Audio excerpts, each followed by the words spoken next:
Welcome to Da Vinci's Discourse, where the minds of today's most innovative entrepreneurs are unveiled and explored. And my name is Kyle Campbell, your guide on this journey into the depths of the entrepreneurial psyche. So sit back, relax, and get ready to dive into the minds of the greats. This is Da Vinci's Discourse. If somebody were to ask you who you are, what would you tell them? I would say that I am a communications trainer and a speaker coach, as well as a life coach, and that I absolutely love what I do. I've been in communications, marketing, PR for 35 years. Wow. And having a right now, what I would say to anybody is I hope you have as many hell yeah moments as I'm having. Hell yeah, that's what I'm talking about. Yeah. So tell me some of the hell yeah moments that you're having right now. What's going on? So the hell yeah moments are just this gut feeling of, oh my gosh, I really want to build this training program. I really want to work with LinkedIn and create courses. I really want to spend time with my family and take my daughter out to Carpinteria when I record a course. It's all those moments that you just have no hesitation. And I think that's something that as an entrepreneur, you hone those moments. There's a lot that you do. I mean, over my career, I can say there were a lot of yeses and they weren't hell yes. They were a have to do yes. Yeah. But now I'm really careful at this stage. Hmm. How do you know when it's a hell yes moment? How do we get more of those? It's instead of the yeses, how do we maybe transition to a hell yes? How do we get more of the hell yes moments from your experience? Well, I didn't know it, but now I've sort of figured out that it all comes from being aware and connected.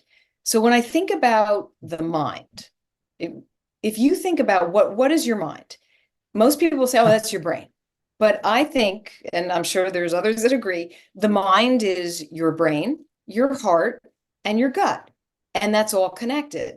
And once Yeah. you're in alignment, that's when you can actually tune in to feel that something is, yeah, I really want to do it. When we're not present, when we're listening to all the external chatter and not tuning in, you're missing the moments that are really important and hell yeah, and not seizing. It's not carpe diem. That's interesting. I love it because if you think about it, and this is, I mean, the mind-body split is bullshit because you Mhm. can't have one without the other. It's one organism, right? So I look at my body as my personal unconscious, and so there's like you Yes. said, and there's more science coming out on this too with the microbiome, the gut, how it directly Oh my gosh, influences the 80%, conscious right? experience. Is gut health. Crazy, I know, and so. It's crazy. And what's cool about that is we didn't know that when we said the expression, like when humans first said, I've got a gut feeling about this. But that kind of actually tails in with the unconscious being aware of these and being able to tap into that consciously without realizing where that came from. It's one of those cool things. It's a gut feeling. We came up with that far before we knew anything about the microbiome or how that influences our conscious experience. Very cool. I love that kind of stuff. Cool. So It's an inner GPS.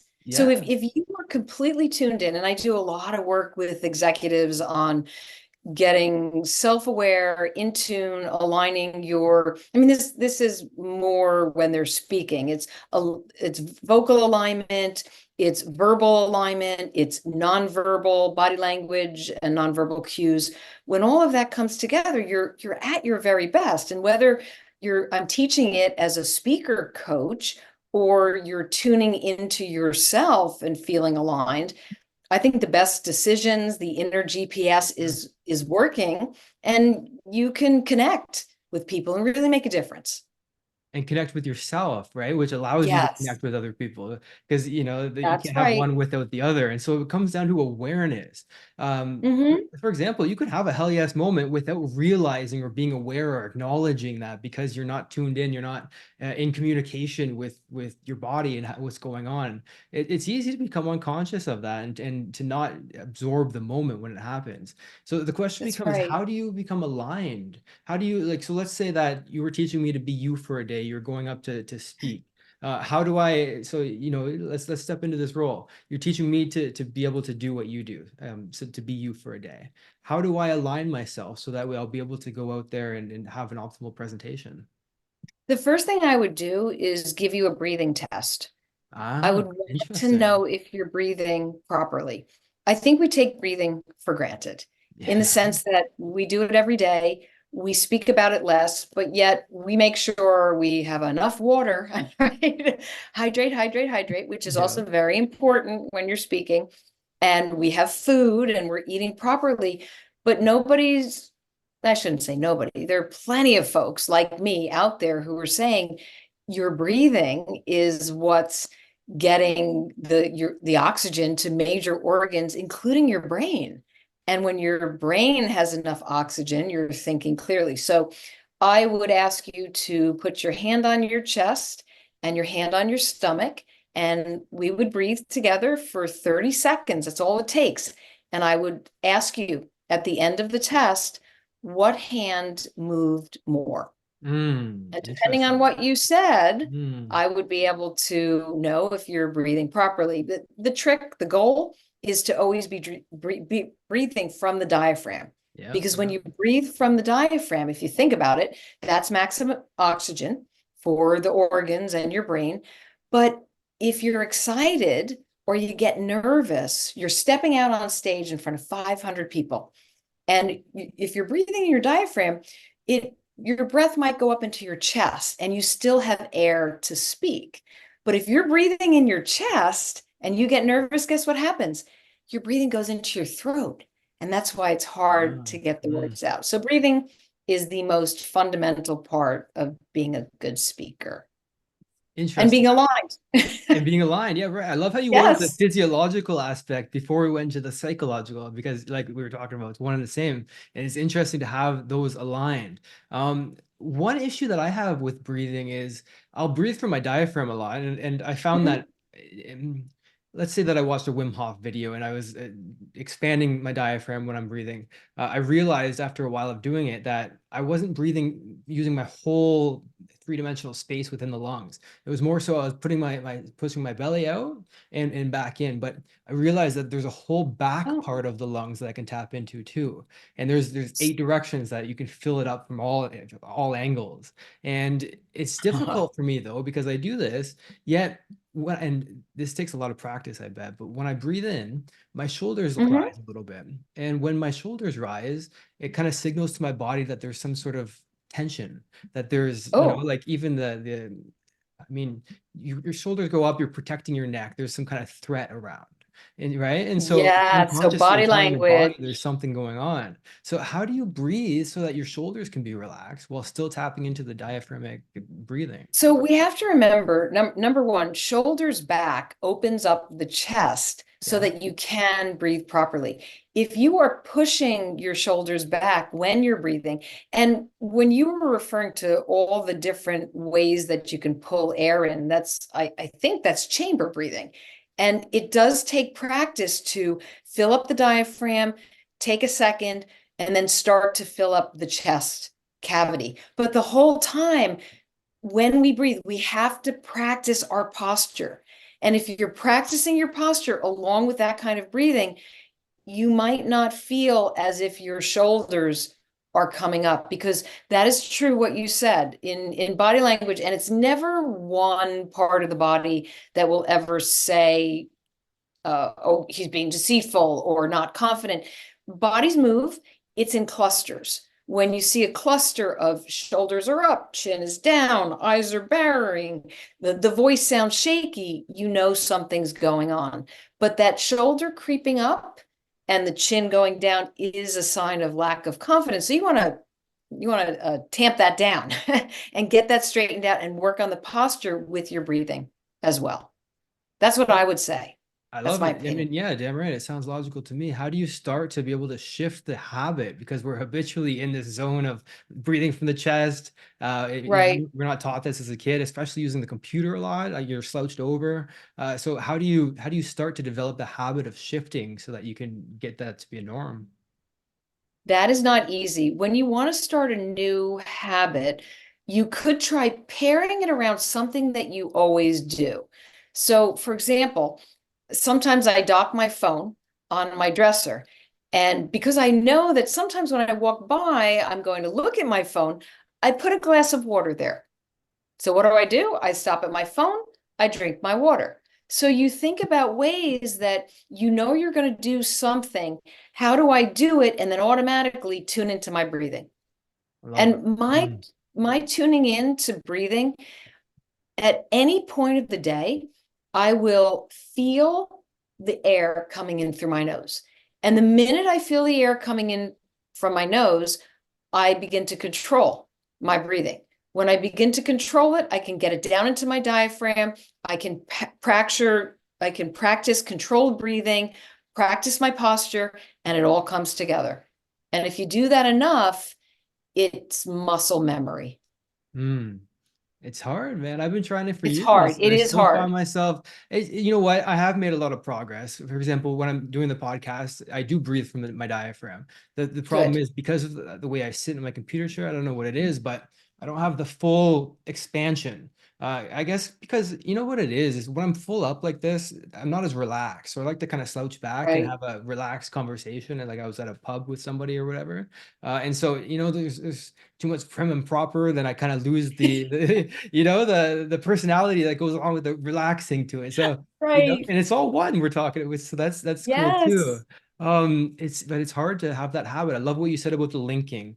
What is this? Yes. There's a book called Tiny Habits, and Yes, that's exactly BJ yes, Fogg. yeah, exactly Yes, right, he's and that's that. brilliant. Mm-hmm. His map, and I mean the map is the motivation, the ability, and the prompt to get to the behavior. Yeah, yeah. But as a part of the prompt in the book, it does talk about the pairing. Excellent strategy. And I know it works. All So I'm right. drinking No. much more water now as a result.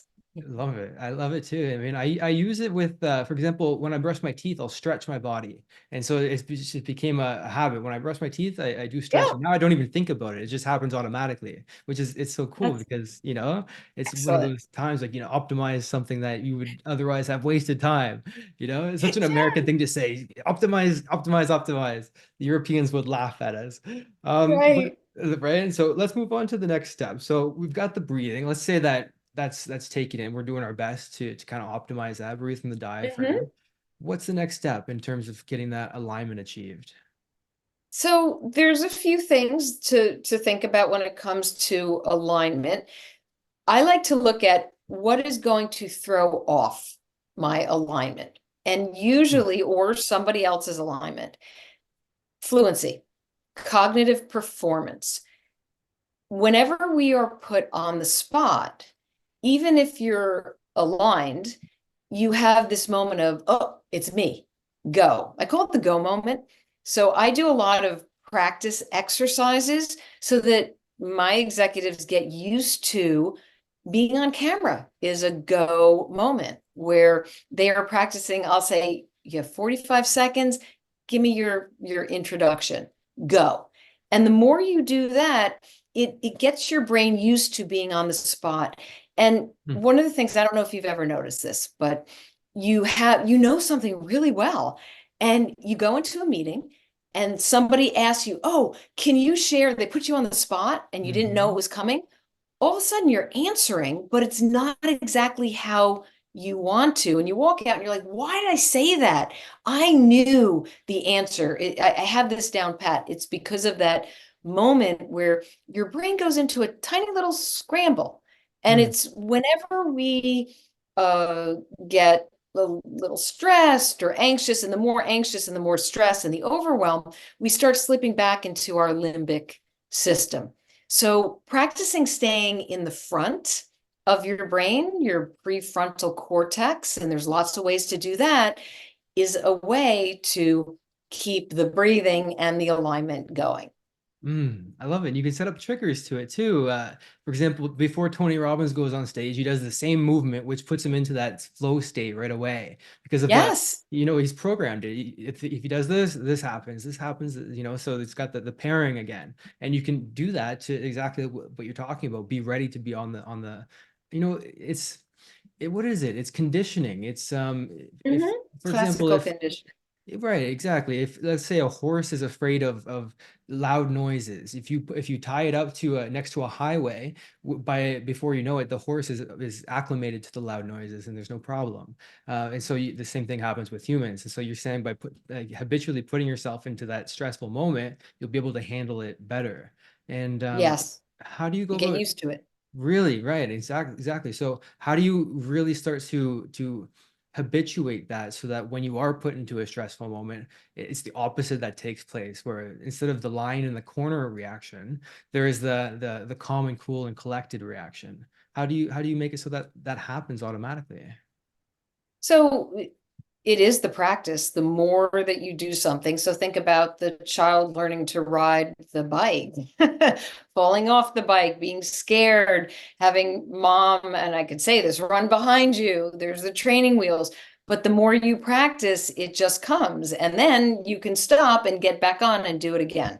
So there's the practice element that cements. The more you walk out onto a stage, the more you go on camera, the easier it is for that moment. So I'm a firm believer. And also being prepared. That's the other thing, your preparedness. There's no substitute for preparation. If you know your material like the back of your hand, you're going to be a lot less, the nerves will be eased, you'll be doing your breathing, and you really know that you're in your flow. I'll call it a communications flow. Your voice sounds good.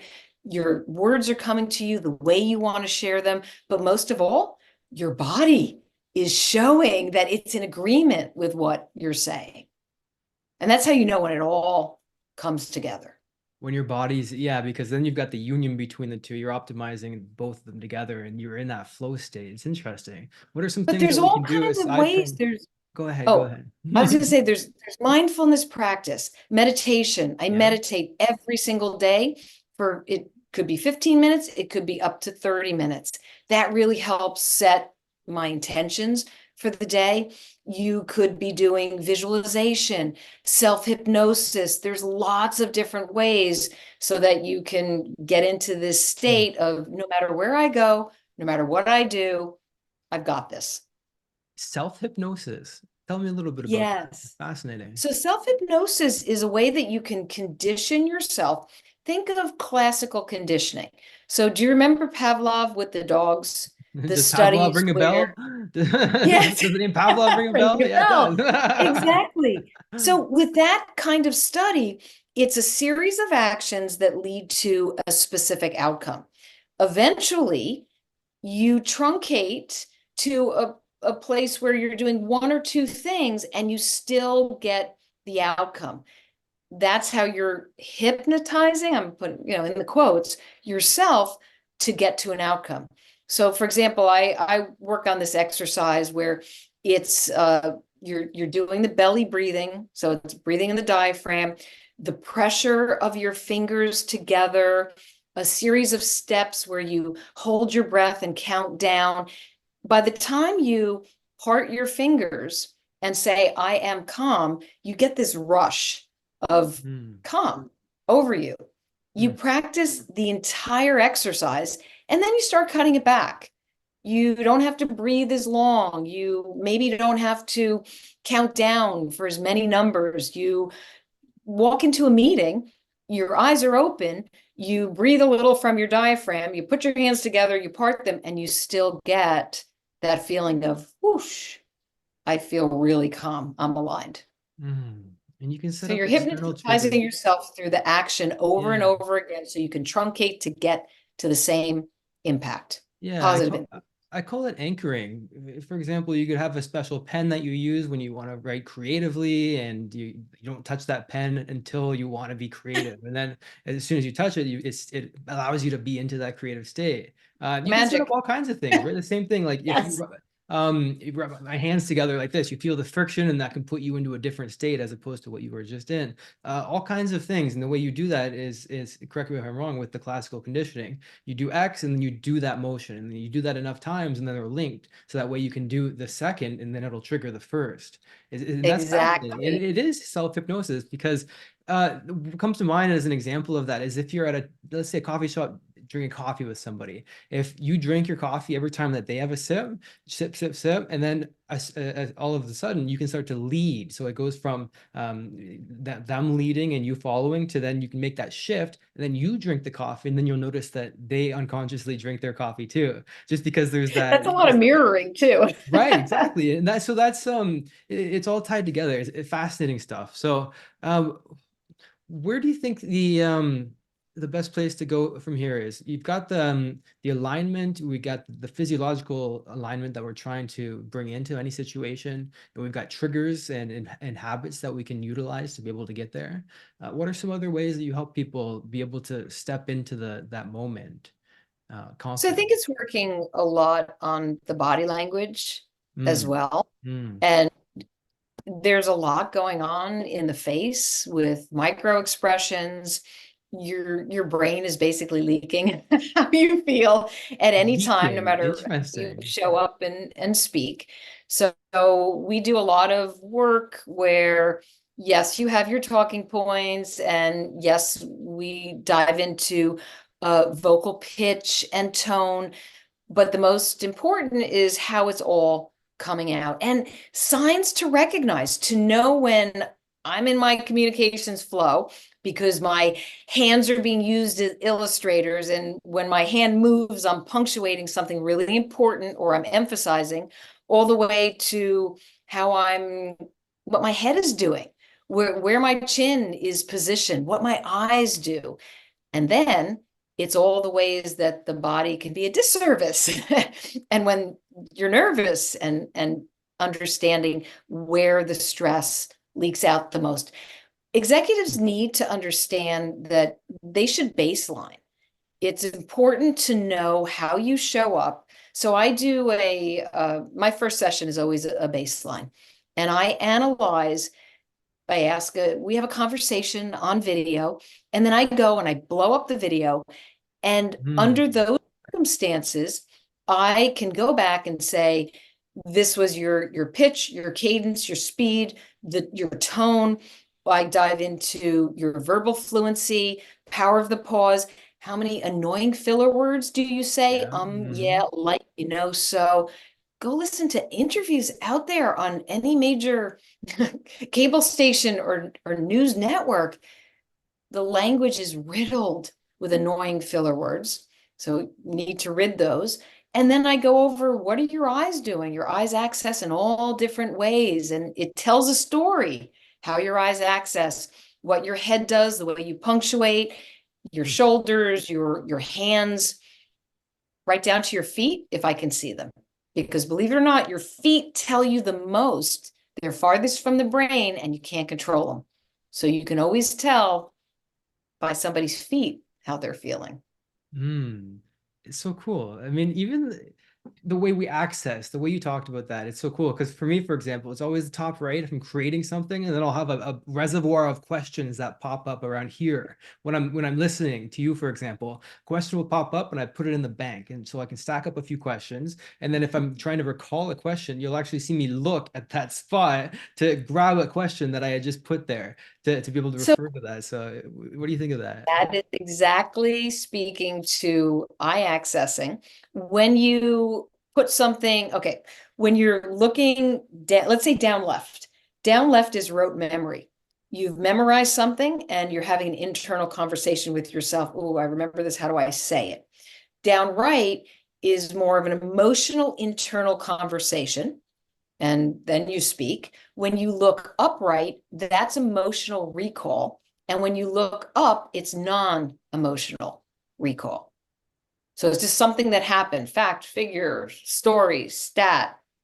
If I were to ask you, what's the square root of 980, you might go, No, I'd go, oh, that's downright depressing emotion. because I don't know the answer to I don't that. either. I said Downright that to somebody depressing, once and they right? rattled off a number. I was like, wow. That's Yeah, no shit. Yeah, it's cool. The thing is, you can't be so rote with it because everybody's different. So, for everybody's example, different. right? And so in Japan, their timeline is vertical, whereas us it's Mhm. more likely to be from left being the past to the right being the future, and we look at it like that. Good But point. depends on the culture, depends on Yes. even the ways that they were conditioned. If they were punished for whatever reason when they were taught. Maybe they looked up to the right to access a thought, and somebody punished them by saying, "No, look at me when you're talking." Then they might not want to look to the top right because they were Right. unconsciously conditioned, and that could affect their whole life because they're naturally wanting to reach for ideas there, but they've been conditioned not to. And so it's majorly important to be aware of these things. The way I look at it is, and you can see by my language, I look at it, I think very visually. And so the way I look at it is, hey, I hope you're enjoying the podcast, and I want to let you know that I've got a free book that you can get if you want to tap into more of these resources. And you can get that for free at kylesbook.com. Back to the podcast. Auditory, left middle, kinesthetic, bottom Mhm. right. I mean, this is NLP. The thing about it is it's not so concrete because everybody can think differently. Do you use this when you're utilizing, let's say, accessing cues with somebody? Let's say you notice that they're looking down right a lot. Do you use kinesthetic, feeling-based language because you notice that they're thinking in a kinesthetic way? Do you utilize it for persuasion or connecting? Yes, so if the words that they're sharing would also be feel words, so Yeah. that I can tap into. And Mm. then, of course, you open up conversations and you have connections. The whole point of understanding your own baseline and all the things that you do and learning about body language and connection is so that you can look at somebody else and start to recognize, oh my gosh, is this person comfortable or uncomfortable? Comfort, discomfort. That's it. Because we never know how anybody feels. And that's exactly what you're saying. If you see somebody stuck downright a lot, I change how I come across. I will open up my body language. I will soften my voice. And I'm going to take this from Chris Voss, who is a master negotiator. But I remember in his book, Never Split the Difference, he talked about his FM DJ voice, Ah. where your voice goes a little bit lower and I will soften my voice. You change your words, what you're going to say, and how you would approach somebody. And that really helps. If you want the conversation to keep going, you will change something so that it helps somebody else. But you have to be aware. And it Yeah. does, it starts with your breathing and your presence and your ability to tune in to ever get to read the signals and cues of the people around you. It's fascinating the power that it can unlock. It's Mhm. interesting. One of the things that you can do, I learned this from Richard Bandler. I don't know if you're familiar with him, but it's fascinating individual. One of the things that he would do is if he wanted to persuade somebody into buying something, for example, he would have them recall a past decision of where they made a great purchasing decision, where there was no regret. It was awesome. They're so glad they'd do it. They'd do it again in a heartbeat. And then he would look to see where their eyes go. And then he would place that product that he was trying to sell, let's say a contract, for example, you would not give it to them where they're, bottom right or wherever they're looking, other than where that good decision was. And so if it was here, you would place the contract here. Yes. And like, I don't know how much that would actually work, but there are little things like this. And it starts by being No, aware of how other people are accessing and being able to tap into that ethically, but then yeah. also effectively. It's so cool. So that is a fascinating example. I'm going to look him up. I remember, and I think I learned this through Chase Hughes and his ellipsis model, but there's something about the mirroring of the body and people. If you can recognize if somebody uses the right hand, let's say for positive, but Mm. the left is negative, then when you sit across from them, if you want them to deem something positive that you're saying, you're going to, so if it's your right hand, I'm going to use my left hand because Ah, I interesting. mirror, Yes. and that's Mm. going to be a positive for you, Mm-hmm. You can which is utilize it on fascinating. stage too, going back to the presentation aspect of it. Let's say you Oh, this is so cool. Let's say you're going to do a pitch at the end of your presentation. You can set it up so that you kind of program the audience, if you will. You condition them so that let's say throughout the time when you're speaking, you're shifting from the right side of the stage to the left side of the stage, and you're on the right side of the stage and you're speaking in affirmative language. Certainty is being developed, and then on the left side, you're kind of installing their fears and hesitancies and being able to kind of anchor that in that position. And so then when you do that, you can go to the right side where you condition them to have all the positive experiences and emotions when you do your pitch, and then only go from, and then if you talk about the Yes. objection, go to the left side. All of a sudden, oh, I'm kind of uncertain about this objection. I don't know why. And then, so I have no idea why. yeah, something is downright wrong here. I don't know what it is. I love it. Yes, that How'd you get it's into all of this? It's interesting to see ah. somebody interested in this. So the tuning in came from the loss of my stepdaughter, Noelle. Mm, So she committed suicide when she was 24, wow. and that was very difficult. Beautiful young woman, and we love her forever in our hearts. But when something like that happens in your family, everybody just stops dead in their tracks. And you kind of say, was I awake? What was I aware? What was I thinking? What was I doing? What did I miss? And a lot of what I've always been a media trainer. I have always done communication, body language, but this drove me to a place of going deeper to so that if somebody wasn't saying the words Mm, and maybe there was a happy a sound in their voice, what was their body saying? I didn't want to miss any signals or cues. And that's where it started. So I just dove in, studying hours, probably thousands of hours by now, of body language, cognitive behavior therapy, life coaching came into this. So it's a lot different. I'm still a communications professional, although I'm not out there doing PR and marketing, but I've brought this all into the realm of the speaker coaching and the communications training, and now kind of pivoted a little bit mm. toward life coaching as well. Wow. And so that speaks to the gravity of how important it is to be aware of these things, because then you'll look back and you'll wonder, what could I have done differently? Why didn't I notice? And then, so really, it was the negative that brought the positive of having, I mean, the perceived negative, the perceived, well, yeah.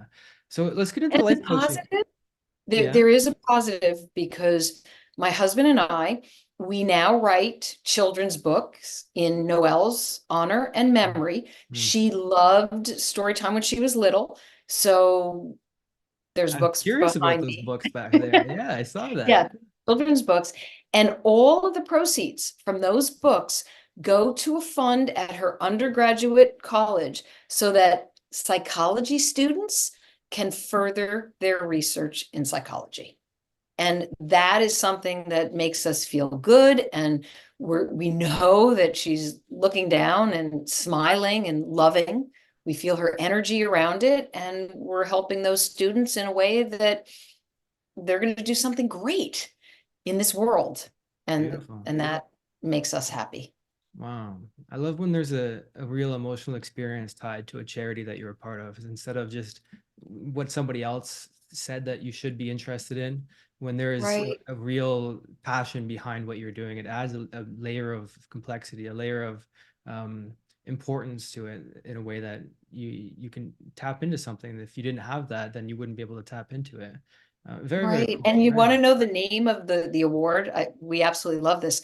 When she was at the College of New Jersey, she was the first recipient of the Outstanding Research Scholar Award. After she passed away, TC&J changed the name of the award to the Noel Scribola Outstanding Research Scholar Wow. Award. Hmm. And that is the award today with a fund tied to it. And as a matter of fact, we have an award ceremony coming up. I think it's in April, and we're going to be giving the recipient their reward.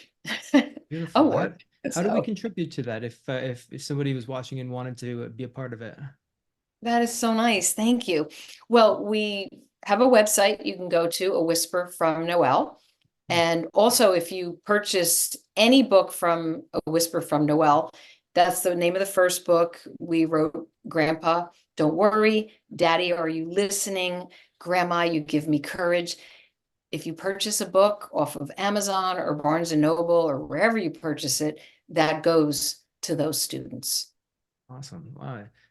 I love the second meaning behind the name Noel too. It's Christmas in French, and so Oh, there's a gift yes, aspect to it embedded within. It's interesting. that's Let's get interesting. right. Let's get into the coaching aspect of things, the life coaching. What do you typically help people with when it comes to not in terms of the communication or the speaking, but life coaching itself? You said that you're interested in that these days. Yeah, What do you typically help people with? just to think differently. It's changing you're carving new pathways Mm, in your brain.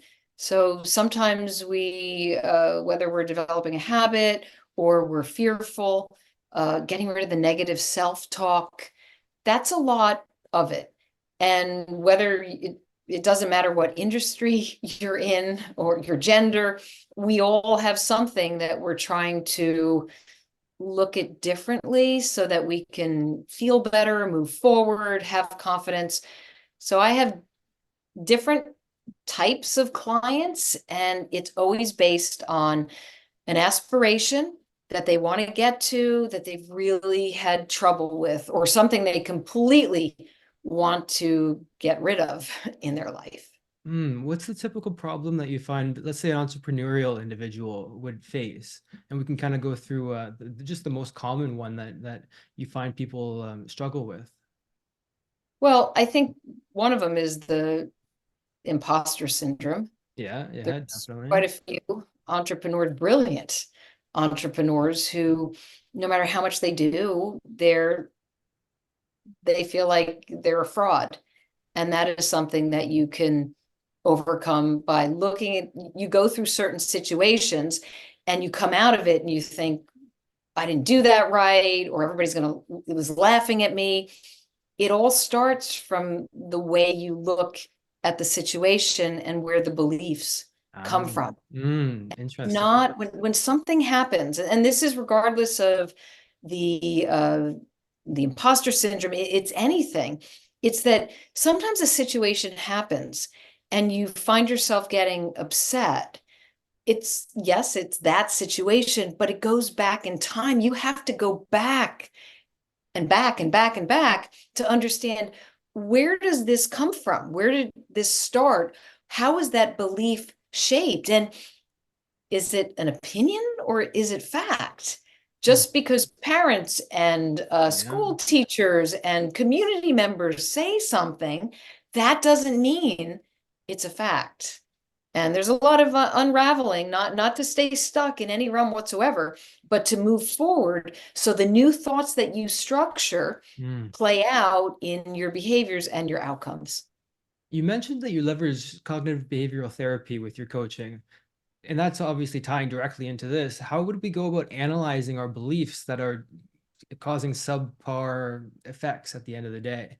Because it's hard to, first of all, get to the root cause of the problem, like Sigmund Freud would talk about, or it's hard to first of all realize the problem is the symptom of the problem, not the actual problem that you're facing itself. So, how do you go about untangling this? Let's say somebody's struggling with some sort of issue, symptom of a problem. How do you go about unraveling it back to the root and then reframing or changing the way that that belief is structured so that the problem doesn't exist anymore? Well, take a deep breath, lots of them, so that you can stay calm and ask lots of questions. Because Mm, I think questions will bring different types of thoughts in your answers, and having that open perspective always, which is tough because sometimes you get the belief. If your perspective isn't open, all you do is look for the confirmation bias because it starts to make you feel really good.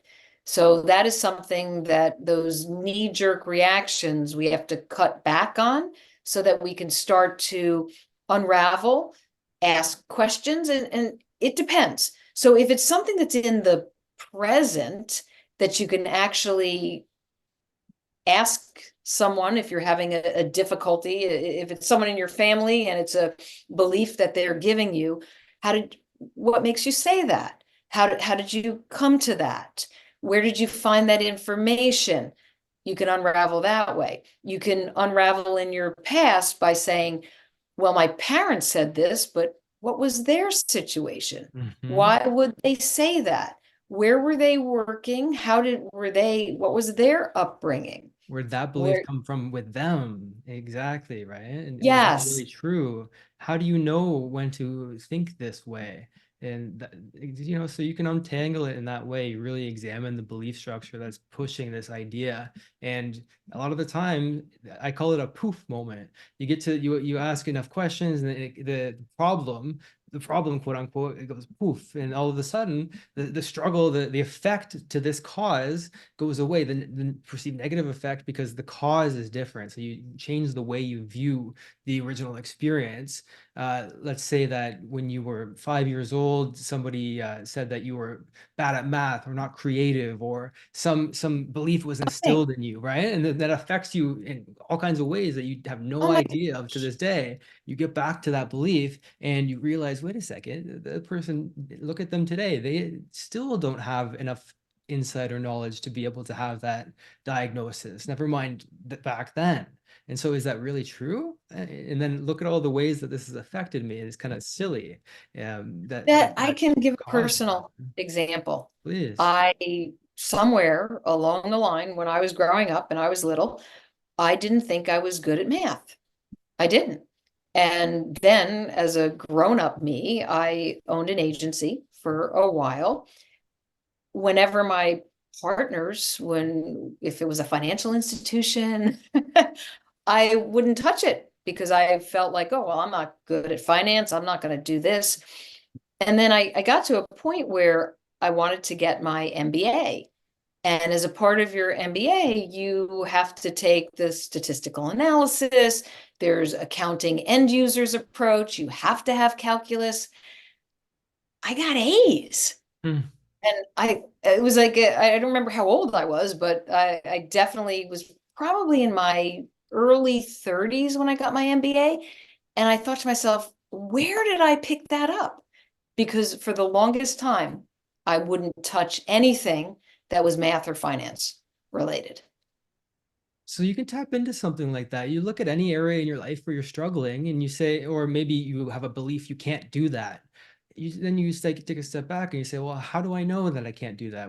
And you actually look for the answer. And then all Right. kinds of answers will start popping up from who knows where, who knows how thinking works. It's fascinating in and of itself. But answers will pop up, and then you can start to unravel those answers. And then, like I said, get to that poof moment eventually by continuing to have that Socratic dialogue until you realize. And Socrates was perfect at this. If you read Plato, it's Yes. like it's exactly what he's doing, and it's so fascinating. He takes a belief that's so concrete and it's logical. It makes perfect sense even to the reader. And then through a series of questions, you're like, wait a minute, Mhm. it completely changes the whole viewpoint, the whole frame of what the original objection or belief or situation was. And you can do the exact same thing, learning from Socrates, what questions to ask so you can have that dialogue with yourself. How do And you I think start you to, also learn not to listen so much to what's going on. I mean, there's well-meaning people yeah, all around us, yeah. whether it's friends or loved ones, family, colleagues. Sometimes you just have to take it with a grain of salt, but know yourself and do what's good for yourself.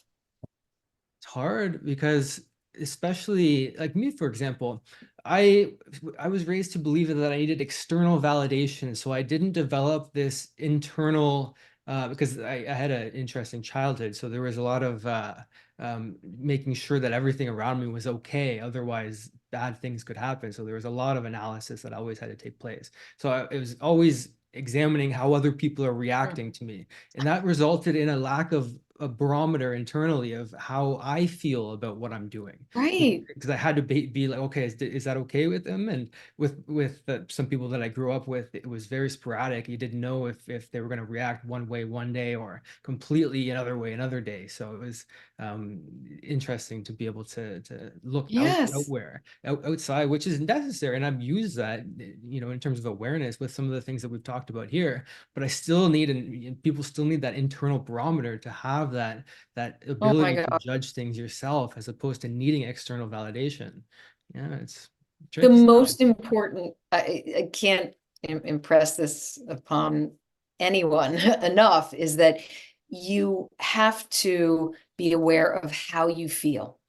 You Yeah. do. You Yeah. have to tune into your feelings. You have a guidance system. It's there. Mhm. You just can't tap into it if the external chatter is so much. And being able to trust yourself. I mean, it's great when there's validation, but ultimately you are your own champion. And any action you take, when you're tuned in and you're believing, that's inspired action.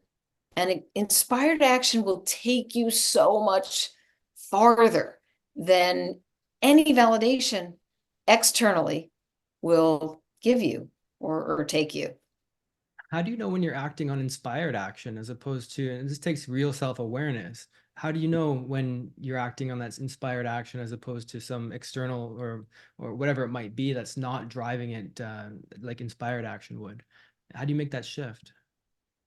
I usually, well, for me, I come out of meditation, Mm, and that's whatever I've written my children's books out of meditation. I'll meditate, grab my journal, and write yes. an entire story, run it into my husband's office and say, look, Huh. I just wrote, Daddy, are you listening? It's here. And he'll read it and say, oh my gosh, this is great. Let's run with it. That's inspired action because Mm, I'm tuned in through the breathing, the practice.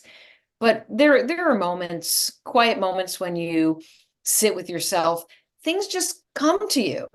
They do when all is quiet. And I would trust that more than if I'm crazy busy and my head is in 27 different places and all of a sudden I see something. I'm like, oh my God, I got to do that too. Mm, that's not necessarily inspired action. There's a big difference. When your mind is clear, your brain, your heart, and your gut are mm. connected. You just know it. I once asked my mentor, how does he know when he's writing good copy, for example? And what he said to me struck me. He said, when it's coming out faster than I can write it down. And that's exactly what you're talking about, right? Yes. The question becomes, how do you Smart get in that mentor. state? So yours is meditation, but Yes. I mean, do you get in that state every time you meditate? What's the difference between you leaving a meditation session where you don't have that inspired action coming out of you, as opposed to one where you do? What do you do differently between those two experiences? So here's the thing, it's not always a book where the words are coming out so quickly, but things will happen in meditation where I'm very quiet and just breathing, and something will come, and I just sit with it. I don't, sometimes I get out of meditation and I don't act upon it, but a sign somewhere else within the day will connect me back to that. And I'll say, oh my gosh, yeah, this is something. I'm going to watch this or I'm going to act on this, but that's more the inspired because it's not a rush. I never feel like I have to rush to it. Mm, I see signs from the universe, or that I'll go back into meditation and something else around that will come out. Then I'll know. You do that enough, you say, oh. So the one of the things that my husband and I have, and this is out of meditation, out of what we do, inspired action. We created a web-based application using AI that reads your face 98 ways so mm, that when you go and talk, are the words you're saying, is that what your face is saying? mm, But that literally I didn't rush to it, but it kept coming up. So we did it. There's all different ways, mm. but it does take trusting yourself and tuning in. You said that you count on signs from the universe. Give me an example of some signs that you received. You say that it kept coming up. What does that mean? Mhm. Give me an example of how you knew that that was a sign, what was happening, and then how you were able to channel that and take that as a sign to be able to develop the program, for example. What kind of signs would come up? So not thinking anything about micro expressions and seeing a course pop up Yeah. on micro expressions and saying, that's interesting. Now, is it a coincidence? Maybe, maybe not. Having my husband suddenly say, oh, I'm taking this AI course. Hmm. Right. Hmm. Okay, something's going on here. And then you just start piecing it together. It's kind of serendipity. Carl Jung had a term for this later on in his life. I can't think of it right now, but it happens. It's so interesting. One time I was camping and I was going through this visualization. I was camping alone and I wanted to work out a problem. And so I was visualizing how different ways that something could play out. And at the end of one of the visualizations, I had this conquering experience, a win. I was actually, what I was doing was I was examining childhood trauma and I was replaying different ways that I could have reacted, or going back and helping the little guy out, so that we can get past this together, kind of a thing. Interesting exercises anyways. And so Very eventually interesting. right. And so eventually it hit Yeah. this moment where I conquered the individual, and then it was, everybody was, I don't know how to explain it, but these are very internal experiences. So is But it going back to speak to your younger self? yeah, doing that, and then going through the actual situations with him, as him, different Uh-huh. different And ways, and saying then it's it's, okay.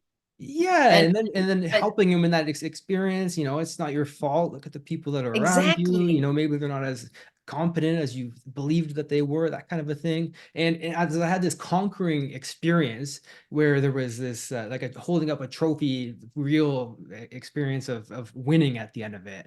Um, Coyotes started howling. I Oh, like gosh. triumphantly, like 20 Like, of them. And I'd never heard coyotes exactly. there before. And I'd been there a long time. No coyotes ever. And all of a sudden, at that exact moment, 20 coyotes start howling. I'd never Sorry. seen them again, never heard of them again, never. I didn't even know there was coyotes in that forest. And yeah, and In so that moment. at that exact So moment, yeah, once again, is the universe, that's a sign, or some people might say that's a coincidence. I yeah. don't believe in coincidences. I believe in signs. I think that there's an infinite I'm intelligence I'm into that's, yeah, energy. Everything is energy. If you can yeah. certainly block off the energy very easily. We create our own resistance. If you are open to the energy, you'd be amazed at what comes at you in the best possible way, or what pops up. What pops up, what happens. It's Hmm. amazing. What do you think that is? You think it's universal energy, infinite consciousness? Yeah, I think it What do is you put on it? the law of the universe. There's all different laws of the universe, but I think you reap what you sow. So our energy, there's lots of emotions, and it starts in our gut and it raises all the way up to our heart and into our brains. And as we Hmm. raise our energy and release the resistance, you're going to get the same energy back, the conquering moment. Mm-hmm. You're delivered the conquering moment because you feel the conquering moment, and then something confirms the conquering moment for you because That's you're so at that true. level. Yeah, So it's I always say you have an opportunity, and this energy is energy. We're constantly changing. Uh, you can't kill energy; it doesn't die. So when you go into a room with your energy, you have an opportunity. You're a powerful being. You can if you walk into a room and people are down or they're nervous, it's frenetic energy. You can use your energy, your good Mhm. energy, to raise them up. Or you can sink down and become frenetic and upset, and but you wouldn't do that. So that's why it's really important to pay attention to how you feel, because how you feel results in your energy, what you put out, and how you can help, and what you're going to get back. I love it. Yeah, it's so true. Even in sales, for example, I love it because if I'm selling something and I feel my energy pick up as I think about it, because it's, you notice that it's interesting. When I'm selling something, I put myself into the certainty state of they're going to buy and be able to get a great result from this. And that transfers over to them the same way if Great. you walk into the room and everybody's down and you're able to pick up that energy just by your presence. It's very, very interesting how I we believe it. transfer that over to other people and get transferred to ourselves, which we have to be aware of. Yeah, Yeah. fascinating stuff. So let me Good. end with this then. If I were to ask you a question in terms of, well, what's the best question I could ask you to be able to deliver the best and the most amount of value to an entrepreneur watching on the tail end of this conversation that we've been having? What's the question that I should be asking? And then we can start to answer that and unravel that together. I mean, how do I get better energy? Yeah, okay, interesting. That's the logical next step. Okay, so how do we get better energy? How do we actually control it? How do we improve it? I think, well, we talked about tuning in, staying present, and not letting other people's negative energy affect us. That's as simple as I can say it. Where if you keep yourself positive, and there is something to be said about being positive and happy, because it's not you're successful and then you become happy, you're happy and then you're successful. There's a positive psychology talks about this, but I really do think it's protecting how you feel, surrounding yourself with positive energy as much as you can. That doesn't mean that the well-meaning people who are having bad days can't exist in your realm, but sometimes it does mean you have to keep your energy at a certain level so that sometimes people just fly underneath and that's okay. And Yeah, when yeah. they're better, they're going to raise up and meet you, and everybody can have better energy together. So How do you really pay attention to how you feel. Yeah, see, that was my next question. How do you really do it? And it starts with that awareness, is what you're talking about. It's Yes, again, it takes some practice, but once you can get aware of, oh, this individual made me feel like this in the moment, it's hard to do it in the moment. But if you can do right. it, then the very awareness of it changes. Even in physics, an object that's observed changes just by the very observation of it. And so the same thing Yes, happens when you observe that energy shift, you can change it and have more control over it. I love it. It's exactly. beautiful. And one more thing. Yeah. If you find yourself something negative happens, whether it's in relation to you're in a situation with other people or you're thinking about something that happened, when you're in the problem, you're not going to find the solution. If you go negative, more negative and negative specific, you're going to lose all your energy to the upset and the anxiety that you cause. Try to pivot and calibrate in the other direction and say, okay, I don't like this situation. It's a point of contrast. I don't Mm. like this. Maybe I could have done something differently. If I could do it over, this doesn't always happen. Walk yourself back so that you don't get stuck in the negative and then the energy sinks and all sorts of things can play out from there. Yeah, good advice. The question is, can you be positive about how negative you're being? Even a little shift like that, you know? Very funny. Yes, you can. Yeah. So Pivot, calibrate, and just go general. That's there it. you go. I love it. I had a fascinating time with you. This has been awesome. Anything you want to add Thank before we you. kick this off here? No, it was a pleasure speaking with you. I hope everybody enjoyed the energy talk and the alignment, because the more we can do that, gosh, we can do great things together. I agree. No But if kidding. people want to learn about me, they can go to my LinkedIn. I'm on LinkedIn because I'm a LinkedIn learning instructor. And my courses are not about this, but I still have marketing and public relations and some speaking courses. And you can also go to my website, deirdrebreckenridge.com. Perfect. Awesome. Thank you so much for being here. It's fascinating conversation, Thank you. fascinating individual, and you've given us Hey, some actual practical things that we can utilize today to be able to good. shift our perception and be able to get results that without utilizing this, we wouldn't be able to get. So thank you, and we will keep in touch. Absolutely. All right. I hope you enjoyed that podcast episode. And if you want to get a free copy of my book, go to kylesbook.com and you can get a copy there. I'll talk with you soon.